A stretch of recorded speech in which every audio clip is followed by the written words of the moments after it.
우리가 저번 시간에 고린도전서 15장을 들어오면서 이제 은사에 대한 이야기가 마무리가 되고 바울은 부활에 대한 이야기로 내용이 전환되었습니다. 부활에 대한 이야기를 시작하게 된 이유는 무엇이었냐면 고린도 교회의 어떤 신앙이 왜곡됨에 있어서 은사에 대한 잘못된 이해도 신앙을 많이 왜곡시켰지만 그만큼 그들의 신앙을 왜곡되게 만드는 요인 중에 또 하나의 요인을 찾자면 부활에 대한 잘못된 이해였습니다. 그래서 죽은 자의 부활이 의미가 없다, 죽은 자의 부활이 없다라고 하는 이해들이 그들 안에서 자꾸 일어나면서 어떤 증상이 생겨났냐면 예수 그리스도의 재림에 대한 소망을 갖지 않게 되는 거예요. 그러니까 지금 잘 사는 것, 지금 내가 이미 부활한 자로 살아가고 있다, 이런 이해가 고린도 교회 안에 자꾸 생겨나게 된 것이지요. 그런 이해를 갖게 된 이유 중에 하나를 저번 시간에 살펴봤어요. 어떤 영향이었죠? 영적 열광주의자들의 어떤 생각이었어요. 그들은 우리들은 이미 영적으로 부활했다라고 하는 이해를 가지고 있었습니다. 왜냐하면 지금 성령의 역사로 말미암아 뜨거운 은사들의 경험들을 하다 보니까 이게 이미 부활한 증거 아니냐. 그러니 지금 내가 여기서 더 뜨겁게 더 하나님 믿으며 지금 잘 사는 것, 이게 가장 중요하다. 더 이상 죽은 자의 부활이 있을 이유가 없다. 이런 이해를 갖게 된 것이죠. 그런데 고린도 교회 성도들이 이런 이해를 갖게 될 때는요, 우리가 무시할 수 없는 하나의 또 다른 영향인데 그게 뭐냐면 고린도라고 하는 사회 자체가 이전부터 늘 가지고 있던 사상들이에요. 그들이 가지고 있는 철학적 사상, 그들이 가지고 있는 혼합적인 종교적 사상들, 이런 영향들이 아직까지도 고린도 교회에서 신앙생활하는 사람들의 마음속에 버려지지 않고 남아 있었기 때문에 그들의 신앙이 자꾸 이전에 고린도 사회가 가지고 있는 이런 이원론적인 사상과 자꾸 짬뽕이 되는 거예요. 그래서 신앙이 왜곡되는 거죠. 여러분, 고린도라고 하는 사회가 가지고 있는 기본적인 철학 사상이 뭘까요? 플라톤주의, 좀 유식하면 플라톤, 아니면 에피쿠로스학파, 뭐 이런 여러분들 중고등학생 때 이렇게 좀 익히 좀 들어보았을 만한 이름들이죠. 근데 그 사상들이 기본적으로 가지고 있는 게 뭐냐면 영과 육을 분리시키는 거예요. 그래서 육은 기본적으로 악하다는 거죠. 이게 영지주의의 사상과도 조금 맞물리는 내용인데 육은 악한데 영은 선해요. 근데 그 영이 어디에 갇혀져 있었냐면 육에 갇혀져 있는 거예요.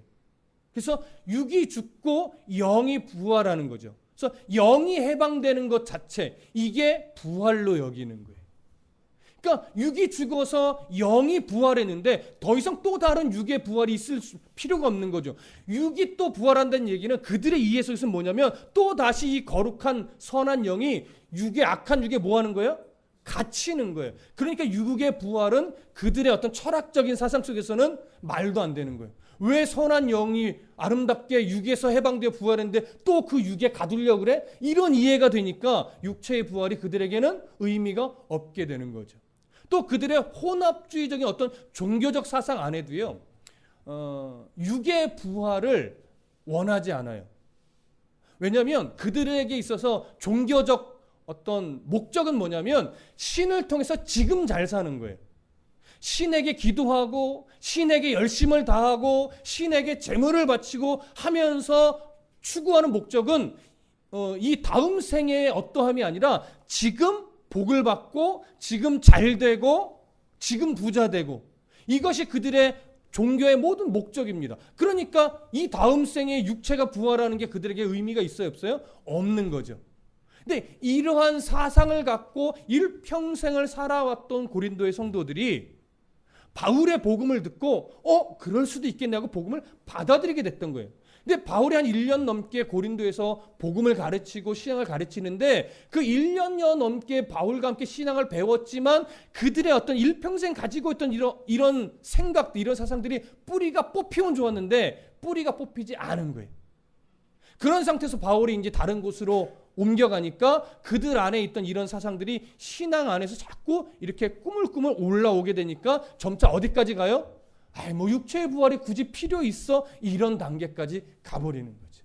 그런 영향이 지금 큰 문제로 대두되어서 바울은 그게 아니다라고 가르치는 거죠. 그래서 육체의 부활이 분명하게 있고 우리는 그 소망을 가지고 살아가는 거다. 근데 그 완성은 언제요? 예수님 재림 때다. 이걸 가르쳐주기 위해서 바울이 저번 시간에 뭘 강조했어요? 예수 그리스도의 부활이 역사적 사실이다. 이걸 일단 강조한 거예요. 그것이 기본이 되어서 이 다음에 육체의 부활을 가르치는 어떤 밑바탕이 되는 거죠. 그러니까 예수 그리스도의 부활이 역사적 사실이 아니면 나머지가 다 흔들리는 거예요. 그래서 11절까지 바울이 강조한 건 예수 그리스도의 죽으심과 예수 그리스도의 부활은 역사적 사실이다라고 하는 것. 이걸 가르쳤습니다. 이젠 그걸 근거로 해서 오늘 죽은 자의 부활이 만약에 없다면 어떤 일이 벌어지는 줄 아느냐? 라고 하면서 그들의 잘못된 사상을 정확하게 지적하는 내용으로 들어갑니다. 12절을 다 같이 읽어보겠습니다. 함께 읽습니다. 시작.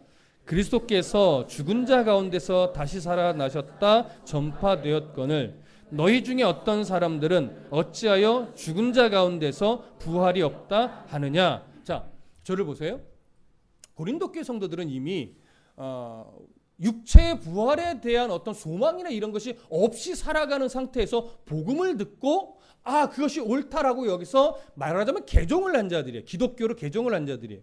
근데 개종을 하여 신앙생활을 하다가 점차 무슨 주장을 하게 됐어요? 육체의 부활은 없는 거야. 이런 주장을 했다고 그랬죠. 근데 이런 육체의 부활을 부정하는 것은요. 본래 고린도나 이 그리스 헬라 문화권의 사람들이 부활에 대한 복음을 들었을 때 당연히 나타나는 반응이었어요. 앞에서 제가 어떤 철학적인 사상이나 그들의 혼합주의적인 종교가 그럴 수밖에 없는 이유를 설명드렸는데 사도행전에서 우리 그 예를 하나 좀 볼게요. 사도행전 17장으로 가보겠습니다. 사도행전 17장 32절로 가볼게요. 사도행전 17장 32절 함께 읽겠습니다. 시작. 그들이 죽은 자의 부활을 듣고 어떤 사람은 조롱도 하고 어떤 사람은 이 일에 대하여 네 말을 다시 듣겠다 하니. 자, 저를 보십시오. 이 내용은요 어디에서 있었던 이야기냐면 바울이 아레오바고라는 곳, 이 아레오바고가 어디냐면 아덴에서 북서쪽에 있는 곳이에요. 아덴은 오늘날의 아테네입니다. 아테네 하면 딱 떠오르는 게 뭐야? 여러 신전들, 그리스 신화들 이게 막 떠오르는 곳이잖아요. 그만큼 어떤 신화적인 이해 이런 게 가득해, 철학적인 사상이 가득했던 도시예요. 거기서 바울이 이제 복음을 전하는 거죠. 복음의 기본 내용은 뭐라고 그랬어요? 예수 그리스도께서 인간의 모든 죄를 끌어안고 십자가에 죽으셨고 3일 만에 장사 지낸 바 되었다가 3일 만에 살아나셨고 그 다음에 예수님은 다시 오실 거라는 거예요. 그때 우리는 육체가 부활하여 주님과 함께 새하늘과 새 땅에서 영원히 살아가게 될 것이다. 이게 복음의 핵심이란 말이죠. 거기에 중심에 있는 게 뭐예요? 부활이에요. 부활. 근데 그 부활의 내용을 가지고 복음을 전했더니 아레오바고 사람들이 첫 반응이 뭐냐면 아이고 육체 부활이 어딨어라고 비웃고 조롱하는 거예요. 그게 보편적인 반응이에요. 왜? 그들이 가지고 있는 사상 자체가 그러니까 부활을 인정하지 않고 부활은 옳지 않은 것으로 여기니까 당연한 반응이에요. 근데 몇몇 사람들이 어떤 반응을 보여요? 그래? 그럴 수도 있겠는데 하면서 다시 한번 나한테 설명을 해줘요 라고 하면서 복음에 대한 어떤 좋은 긍정적인 반응을 보이는 사람도 있었다라고 하는 거예요. 그러면 고린도 교회에서 바울이 처음 복음을 전했을 때는 달랐을까요? 고린도 문화도 역시나 아덴의 아레오바고의 문화와 전혀 다르지 않습니다. 거기서도 복음을 전했어요. 예수 그리스도의 죽으심과 부활을 전했단 말이에요. 대부분의 사람들은 어휴 하면서 손가락질하고 비웃고 조롱하는 건 당연했어요. 근데 그 중에 일부가 어떤 반응을 보여? 그래요? 그럴 수도 있겠네? 라고 다시 설명해 주세요. 라고 하면서 복음의 더 구체적인 이야기를 듣고 그러면 저도 믿어볼게요. 라고 하면서 고린도 교회의 성도가 되었던 거예요. 그러면서 세워진 교회가 고린도 교회란 말이죠. 근데 그렇게 신앙을 배우고 부활에 대한 가르침을 받고 그래서 더 예수를 믿으며 신앙생활을 1년, 2년, 3년 이렇게 쭉 해왔는데 어느 순간 그들 안에 있던 이원론적인 사상이 다시 한번 그들 안에서 일어나면서 영적 열광주의자들과 함께 뭘 주장하게 돼요? 죽은 자의 부활은 없다. 그건 의미가 없다. 지금 우리가 잘 사는 거 이게 더 중요해 라면서 죽은 자의 부활을 자꾸 인정하지 않는 반응들이 일어나는 거예요. 여러분 이런 사상들이요 뿌리 뽑기가 되게 어렵습니다. 여러분 지금 우리나라의 기독교가 사실은 다분히 미신적인 성향이 은근히 많이 깔려 있습니다. 우리는 그걸 최대한 찾아서 우리가 끊어내니까 잘 우리는 못 보지만 예전의 기억을 더듬어 보면 우리나라 기독교 안에 은근히 미신적인 내용들이 꽤 많아요. 왜 그러죠? 예수 그리스도에 대한 복음이 많은 어떤 서민들, 그 다음에 어렵게 사는 사람들, 또 일제시대나 이런 데 겪는 사람들에게 소망을 주고 다시 오실 그때 우리가 모든 것을 해방돼 다시 오실 예수 그리스도 이런 종말 사상에 막 희망을 주긴 했는데 뭐가 앞불이 뽑히지 않은 거예요? 정한수 떠놓고 신에게 빌며 자녀가 잘 되기를 소망했던 어떤 그런 식의 이해는 버려내지를 못한 거예요. 그러니까 기독교 신앙이 점차 이게 어떻게 자꾸 나타나요? 기독교 신앙 안에서 무속신앙처럼 자녀의 복을 빌고 무사안위를 추구하고 이런 식의 기독교와 이게 자꾸 섞여서 이상한 기독교가 나도 모르게 만들어지는 경향이 생겨난 거죠. 근데 이제는 그게 참 뿌리 뽑기 어려워요. 그래서 이제는 말씀을 근거로 그런 요소들을 찾아서 제거해내야 더 올바른 기독교가 되고 더 건강한 신앙이 되는 거예요. 말씀에서 뭘 가르치는가? 성경에서는 정말 기독교 신앙을 무엇이라고 얘기하는가? 그걸 근거로 우리들의 신앙을 건강하게 세워가는 건 정말 중요한 작업입니다. 이걸 지금도 하고 있고 앞으로 우리는 계속해서 해내야만 하는 거죠.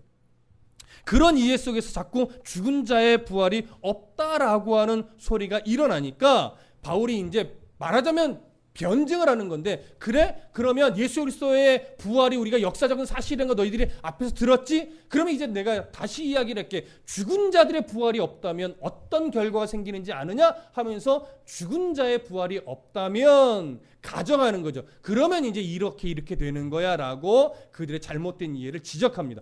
어떤 문제가 생기는지 그 내용으로 들어가 볼게요. 13절부터 15절을 다 같이 읽겠습니다. 시작. 만일 죽은 자의 부활이 없으면 그리스도도 다시 살아나지 못하셨으리라. 그리스도께서 만일 다시 살아나지 못하셨으면 우리가 전파하는 것도 헛것이요 또 너희 믿음도 헛것이며 또 우리가 하나님의 거짓 증인으로 발견되리니 우리가 하나님이 그리스도를 다시 살리셨다고 증언하였음이라. 만일 죽은 자가 다시 살아나는 일이 없으면 하나님이 그리스도를 다시 살리지 아니하셨으리라. 자, 바울은요. 일단 어떤 부분을 자꾸 강조하냐면 죽은 자의 부활이 없으면 그리스도께서 다시 살아나실 이유가 없다. 하나님이 그리스도를 다시 살리실 이유도 없다. 이런 걸 지금 계속 반복적으로 이야기를 해요. 그러면서 이제 13절에 이 얘기를 하는 거죠. 만일 죽은 자의 부활이 없으면 그리스도도 다시 살아나지 못하셨으리라. 이건 지금 반복되는 이야기. 뒤에도 몇 번 반복됩니다. 그 죽은 자의 부활이 없으면 예수 그리스도가 굳이 다시 살아나실 이유가 없어요. 죽은 자의 부활이 없으면 하나님이 예수 그리스도를 다시 살려내실 이유도 없고 의미도 없는 거예요. 자, 왜 그러냐를 이제 설명해 내는 거죠. 14절 보시면 그리스도께서 만일 다시 살아나지 못하셨으면 우리가 전파하는 것도 뭐예요? 헛것이요. 또 너희 믿음도 헛것이래요. 이거는 어려운 내용이 아니에요. 우리가 전파하는, 우리라는 건 누굽니까? 복음 전도자들의 사도들도 있겠고 회심하여 복음을 위해서 살아가는 모든 복음 전도의 삶을 살아가는 성도들도 다 들어갈 겁니다. 우리가 전파하는 게 헛것이래요. 복음을 말하는 거죠. 복음이 무의미해야 돼요. 복음이 무가치해야 돼요. 왜요? 복음의 내용이 예수 그리스도의 죽음과 다시 살아나심, 그리고 다시 오실 때 우리가 부활하여 하나님의 나라에서 영원토록 살아가게 되는 것, 그게 복음의 내용이니까. 근데 예수 그리스도의 부활이 없다면, 우리가 다시 살아나는 일이 없다면 복음의 중요한 핵심이 깨지잖아요. 복음의 진정성이 무너지는 거예요. 그러니 복음의 가치가 없는데 그들이 전했던 게 뭐예요? 다 공허한 메아리가 되는 거죠. 아무런 가치가 없는 그저 소음일 뿐이라는 거예요. 근데 그들은 그 복음을, 이런 복음을 전하기 위해서 어떤 삶을 살았어요? 매맞는 것 두려워하지 않았단 말이에요. 배고파 굶주림에 허덕이는 것 그거 두려워하지 않았단 말이에요. 때로는 순교하기까지 복음을 전하며 살았던 사람도 있어요. 바울도 죽을 고비를 수차례 넘겼어요. 어떤 사람은 맹수의 밥이 되었습니다. 복음 때문에. 근데 그들이 전했던 복음이 그냥 헛된 것이 된대요. 부활이 없으면, 죽은 자의 부활이 없으면. 그러면서 또 그 복음을 인정하고 받아들여서 죽음에 다시 우리가 죽고 나서 예수 그리스도의 재림 때 우리 육체가 부활하여 영원한 삶에 대한 소망을 갖고 믿음을 갖잖아요. 그 믿음도 의미 없다라고 하는 거예요. 그 믿음도 무가치하다는 거예요. 이게 죽은 자의 부활이 없다면 이런 결과가 생긴다는 걸 첫 번째로 제시하는 겁니다. 어렵지 않은 내용이죠.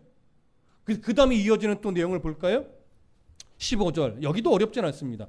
또 우리가 하나님의 거짓 증인으로 발견되리니 우리가 하나님이 그리스도를 다시 살리셨다고 증언하였습니다. 만일 죽은 자가 다시 살아난 일이 없으면 하나님이 그리스도를 다시 살리지 아니하셨으리라. 우리가 거짓 증인으로 발견된대요. 이건 당연한 거죠. 왜냐하면 하나님이신 예수 그리스도가 다시 살아나지도 않았다면 그들이 다시 살아나셨다고 전하는 건 거짓 증언하는 거잖아요. 거짓 증언은 기본적으로 뭐에 걸려요? 율법에 걸리죠. 그러니까 이들은 하나님을 망령되게 만드는 짓을 한 거예요. 이들은 돌에 맞아 죽어 싸게 되는, 돌에 맞아 죽어야만 하는 그런 존재가 되어버리는 거죠. 그러니 우리가 지금 하나님 앞에 큰 죄를 저지른 자나 마찬가지가 된다, 이런 의미입니다. 그런 의미에서 죽은 자의 부활이 없다면, 예수 그리스도가 부활하지 않았다면 제가 지금 여기서 말씀을 전하는 건 참 무의미한 일이 되는 거예요. 여러분들 이 자리에서 말씀을 듣고 아멘하며 고개를 끄덕이며 동의하는 것도 무의미한 일이 되는 거예요. 즉 그 얘기를 하고 있는 거예요. 어렵지 않은 내용입니다. 그런데 이제 바울이 죽은 자의 부활이 없다면 진짜 더 큰 문제가 생긴다라고 하면서 가장 중요한 걸 이제 끄집어냅니다. 그게 16절, 17절입니다. 함께 읽어보겠습니다. 시작. 만일 죽은 자가 다시 살아나는 일이 없으면 그리스도도 다시 살아나신 일이 없을 터이요. 그리스도께서 다시 살아나신 일이 없으면 너희의 믿음도 헛되고 너희가 여전히 죄 가운데 있을 것이요. 자, 죽은 자가 다시 살아나는 일이 없으면 그리스도도 다시 살아나는 일이 없다라고 하면서 바울이 계속 끄집어내는 것은 뭐냐면 죽은 자의 부활과 그리스도의 부활이 절대 분리될 수 있는 것이 아니다라고 하는 걸 지금 계속 강조해요. 반복적으로. 그러니까 죽은 자의 부활을 부정하면 예수 그리스도의 부활도 부정해야 되는 거예요. 죽은 자의 부활이 있다면 예수 그리스도의 부활도 있는 거예요. 이건 같이 가는 거예요. 분리되는 게 아닙니다. 이걸 계속 강조하면서 이제 끄집어내는 가장 중요한 게 뭐냐면 그리스도께서 다시 살아나시는 일이 없으면 너희의 믿음이 뭐가 돼요? 헛되대요. 앞에서 믿음이 헛되다는 건 뭐예요? 복음의 진정성이 깨진 문제였어요. 부활이 거짓이 되니까.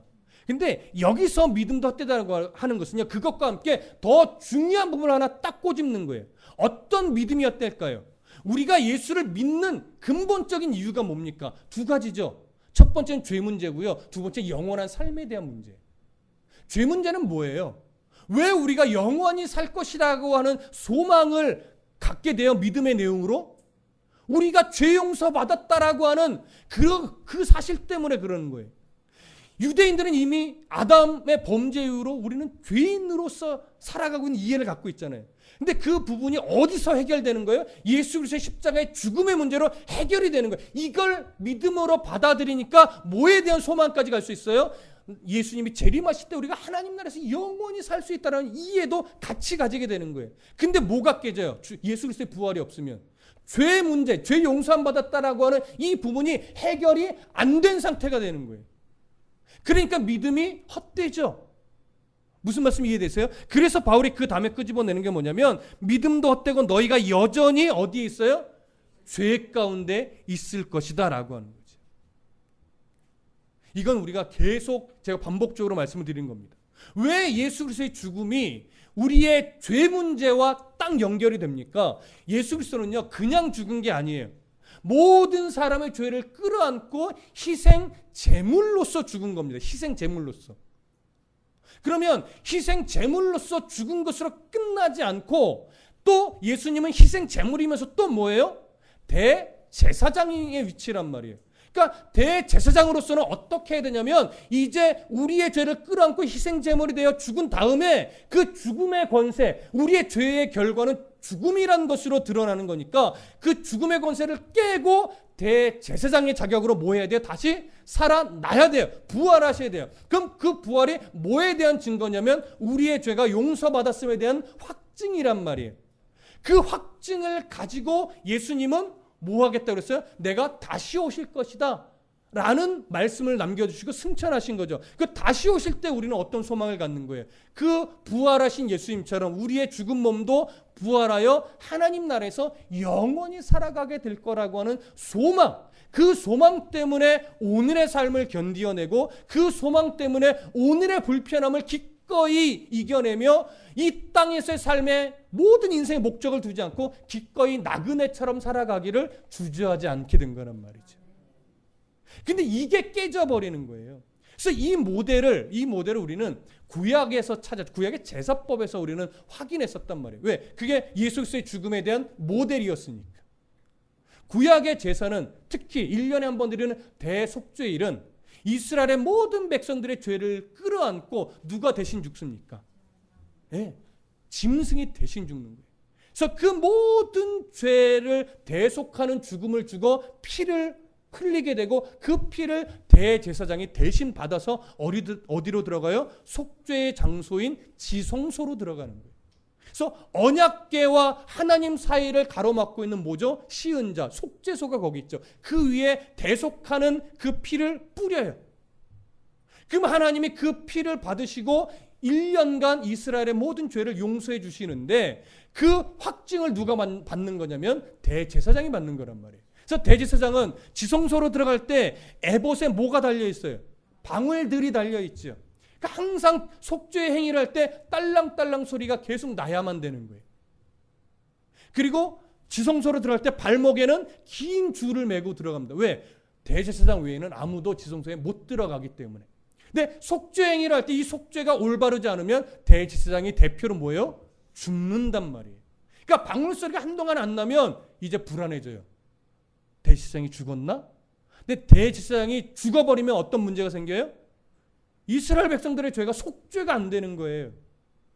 그러니까 딸랑딸랑 소리가 계속 나야 돼요. 계속 나서 속죄 행위를 다 마치고 대제사장이 지성소에서 죽지 않고 살아나오면 뭐에 대한 증거예요? 아, 우리의 죄가 용서받았구나 라고 하는 증거가 되는 거죠. 그래서 1년간은 이스라엘 백성들은 기쁨으로 죄에 대한 고민하지 않고 감사함으로 살아갈 수 있게 되는 겁니다. 그건 단기적이죠. 1년간이에요. 그러나 예수 그리스도는 영원한 속죄의 제물이 되셨고 우리의 죄를 영원히 속죄됐다라고 하는 확증으로서 대제사장의 위치에서 부활하신 겁니다. 그래서 예수 그리스도의 부활이 없다면 우리는 여전히 지금 죄 가운데 놓이게 되는 이런 결과를 맞이하는 거예요. 이건 생각하지 않고 고린도교 성들이 뭐 하는 거예요? 부활이 의미가 없다 이렇게 생각하는 거예요. 죽은 자의 부활이 없으면 예수 그리스도의 부활이 없는 거고 예수 그리스도의 부활이 없으면 우리의 죄 문제가 해결이 안 된 건데 왜 그런 어처구니 없는 주장을 하느냐. 이게 바울의 지적인 거예요. 너희들의 주장이 이래서 잘못되는 거야. 이래서 틀린 거야. 라고 정확하게 바울이 지금 지적해 주고 있는 거죠. 그래서 그러면서 18절에 이야기를 합니다. 또한 그리스도 안에서 잠자는 자도 망하였으리라. 그럼 그리스도 안에서 잠잤다는 게 뭡니까? 복음을 듣고 받아들이고 회심하여 그리스도인으로 살다가 기꺼이 죽음을 맞이한 자들이에요. 근데 이들의 삶이 그냥 여유자작한 이런 삶이었냐고요. 복음 때문에 수없이 손해받고 복음 때문에 복음을 지키기 위해 수없이 고난을 받았고 복음을 지키다가 때로는 순교했고 복음을 지키다가 때로는 짐승의 밥이 되어 죽은 자들도 수없이 많단 말이에요. 그들이 왜 그런 삶을 살 수 있었어요? 왜 그런 죽음을 기꺼이 맞이할 수 있었어요? 부활의 소망 때문에. 그걸 갖고 죽었는데 부활이 없다면 이들의 죽음은 뭐냐라고 하는 거죠. 이들이 얼마나 불쌍한 자겠느냐는 거예요. 그러면서 19절 또 이야기합니다. 만일 그리스도 안에서 우리가 바라는 것이 다만 이 세상의 삶뿐이면 모든 사람 가운데 우리가 더욱 불쌍한 자입니다. 우리들이 신앙생활하는 목적이 이 땅에만 있는 거라면 영적 열광주의자를 주장하는 것처럼 지금 그리스도인으로 사는 것이 가장 중요한 거라면 잘 들으십시오. 우리가 여기서 말하는 우리가 누구예요? 복음을 바르게 붙잡고 복음을 전하며 사는 자도 들어가고 부활의 소망을 갖고 지금 살아가는 모든 성도들도 들어갈 겁니다. 우리가 가장 뭐하는 자래요? 불쌍한 자래요. 왜? 이들은 지금 복음을 지켜내기 위해 똑같이 고난을 감수하고 있고 때로는 핍박도 감당해내고 있고 때로는 죽음의 위협도 넘어가고 있는 자들이기 때문에 그러니 이들이 참 불쌍한 자라는 거 아닙니까? 이건 진짜 불쌍하다는 거예요? 아니죠. 그렇게 가정한다면 우리가 제일 불쌍하다는 거예요. 여러분, 우리가 왜 이 땅에서 나그네의 삶을 기꺼이 살아갈 힘이 생깁니까? 부활의 소망 때문에 그래요. 이 진리는 그 바울 당시도 그랬지만 오늘날도 변함이 없이 똑같습니다. 왜 우리가 오늘 교회에 나와서 예배하며 왜 이 귀한 시간에 말씀을 듣고 졸음과 싸워가며 예배합니까? 이유는 하나예요.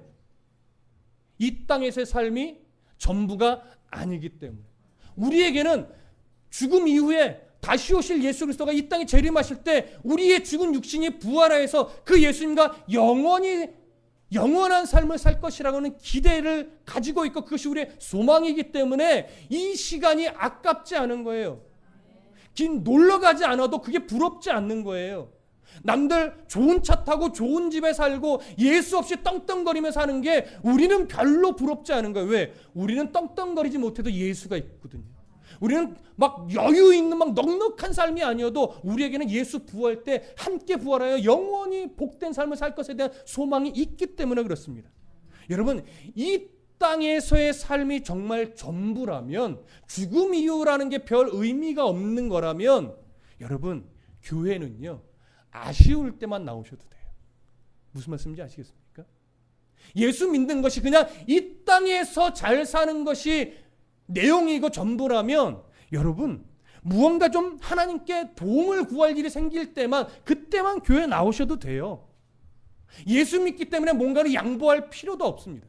예수 믿기 때문에 여러분 손해를 기꺼이 감수할 이유도 없습니다. 그저 내가 먼저 이해하고 내가 먼저 용납하는 게 그거 의미 없어요. 어떻게 해서든지 예수의 이름을 등에 업고 나만 잘 살면 돼요. 예수 그리스도의 이름 등에 업고 어떻게 해서든지 내가 그냥 부자만 되면 그게 장땡이 되는 거예요. 근데 왜 우리가 그러지 못합니까? 왜 우리가 작은 것 하나 누구의 마음 상하게 했을 때 우리가 왜 자꾸 가슴이 아프고 하나님 앞에 죄송스럽고 또 회개의 심령을 자꾸 가져요? 그 이유가 뭐예요? 이 땅의 삶이 전부가 아닌 걸 우리는 알기 때문에 죽음 이후에 무엇인가가 있다라고 하는 것, 죽음 이후의 세계가 있다는 걸 우리가 알고 그것을 인정하니까 이 땅에서 하나님 앞에 부족한 모습 때문에 가슴 아파할 줄 아는 거라고요. 그러니 보십시오. 성경은요 늘 강조하는 게 뭐냐면 하나님 나라의 소망을 네가 갖고 있느냐? 죽은 이후에 하나님 나라에서 영원한 삶을 살 것을 너희가 믿느냐? 그러면 이 땅에서 삶이 달라야 된다라고 하는 것. 이걸 계속 가르친단 말이에요. 그래서 내 눈에 있는 들보를 먼저 봐야 되는 것이고 그래서 어려운 자를 그래서 도와야 되는 것이고 그래서 구제하고 섬기고 이해하고 낮아지고 어린아이와 같은 심정을 가지려고 주님만 100% 의지하는 자가 되려고 그래서 애를 써야 된단 말이에요. 이게 나그네와 같은 삶이죠. 여러분, 이제 우리가 이제 정말 생각해 봐야 될 것이 뭐냐면 정말 나는 죽음 이후에 육체의 부활이 있고 하나님 나라에서의 영원한 삶이 정말 있는가? 라고 하는 진지한 고민을 한 번 더 물어보실 필요가 있습니다. 어쩌면 우리는 신앙생활을 그냥 어릴 때부터 예전부터 하다 보니까 나도 모르게 그냥 그것이 그런가? 아무 생각 없이 교회에 나의 종교성으로 나오게 되는 경향이 없지 않아 있습니다. 이제 다시 한번 그 종교성을 다 내려놓고 정말 죽음 이후라는 부분이 있는가? 한번 진지하게 물음을 던져보실 필요가 있습니다. 어쩌면 아직 속으로는 깊은 내 속으로는 부활이 정말 있을까? 정말 죽으면 그냥 인생 자체가 그냥 끝나는 건 아닐까? 여러분 이런 생각들 안 해보셨습니까? 아무리 신앙생활을 오래 해도 문득문득 그런 생각이 드실 수 있단 말이에요. 그때 이제 진지한 고민을 하셔야 돼요. 여러분들 어떤 과학적 사고를 가지고 오셔도 되고, 경험적인 생각들을 가지고 오셔도 되고, 어떤 철학적인 생각들을 가지고 오셔도 돼요. 정말 인생이란 게 이 땅에서의 삶이 전부일까? 우리의 목숨이 딱 끊어진 이후에 정말 아무것도 없는 것일까? 정말 있다면 어떤 것일까? 정말 이 인생의 시작이 계속 처음 상태로 찾아가다 보면 어떻게 시작한 걸까? 정말 진화론자들이 말하는 것처럼 뭐 아메바라든가 아무것도 없는 어떤 세균이 정말 몇만 년의 과정을 통해서 사람이 되고 짐승이 되고 이런 걸까? 정말 원숭이가 진화해서 사람이 된 걸까? 이런 진지한 고민해 보셔야 돼요. 정말 출발이 뭘까? 그리고 끝은 어딜까? 이 고민 진지하게 해 보셔야 돼요. 그리고 그 고민들 속에서 성경은 뭐라고 말하는가에 대한 비교를 정확하게 해 보셔야 돼요. 그래서 성경이 말하는 예수의 죽음과 성경이 말하는 예수의 부활과 성경이 말하는 예수의 재림 때 우리의 죽은 몸이 부활하여 하나님 나라에서 영원한 삶을 산다라고 하는 것, 이게 정말 진짜일까? 여러분 이 고민 분명히 하셔야 되고 그 고민들의 해답을 말씀 안에서 찾아보셔야 됩니다. 그리고 조금이라도 또 신앙의 어떤 방향성이 생기셨다면, 하나님이 계신다면, 하나님 제가 이 고민을 하고 있습니다, 이 물음을 하고 있습니다, 하나님 제게 정말 깨달아 아는 은혜를 더하여 주십시오. 그래서 이제는 이왕 교회 나갈 거라면 확고한 믿음을 가지고 하나님 만날 수 있도록 도와주십시오. 성경은, 교회는 잘 들으십시오, 광신자 만드는 게 아닙니다. 교회는, 교회의 병폐가 그거였어요. 자꾸 광신도를 만들려고 그래요. 아니에요. 광신도 만드는 게 교회가 아니란 말이에요. 성경은요, 교회는 무슨 역할을 해야 되냐면 하나님이 어떤 분인지를 바르게 알려주는 거예요. 그래서 정확하게 하나님이 어떤 하나님인지 알려줘서 그 하나님을 만나서 성도의 삶이 뭔지를 알고 성도답게 살아가는 씨름을 하게 해주는 것, 이게 교회의 역할이고 목회자의 역할인 겁니다. 이제 이 고민을 여러분 진지하게 해보시고 정말 그걸 토대로 해서 바른 신앙의 한 걸음 한 걸음을 잘 걸어내셔서 부활의 소망이 여러분들의 삶의 이유가 되시고, 부활하여 나중에 그 하나님 나라에서 영원한 삶이 어떤 복됨이고 어떤 가치인지 아직 우리가 정확하게 느껴지지는 않지만 그 복된 삶을 내 인생의 소망으로 삼아서 정말 이 땅의 어떤 때문에 연연해 하지 않는 넉넉하고 참 자신 있는 그리스도인이 되시기를 간절히 소망합니다.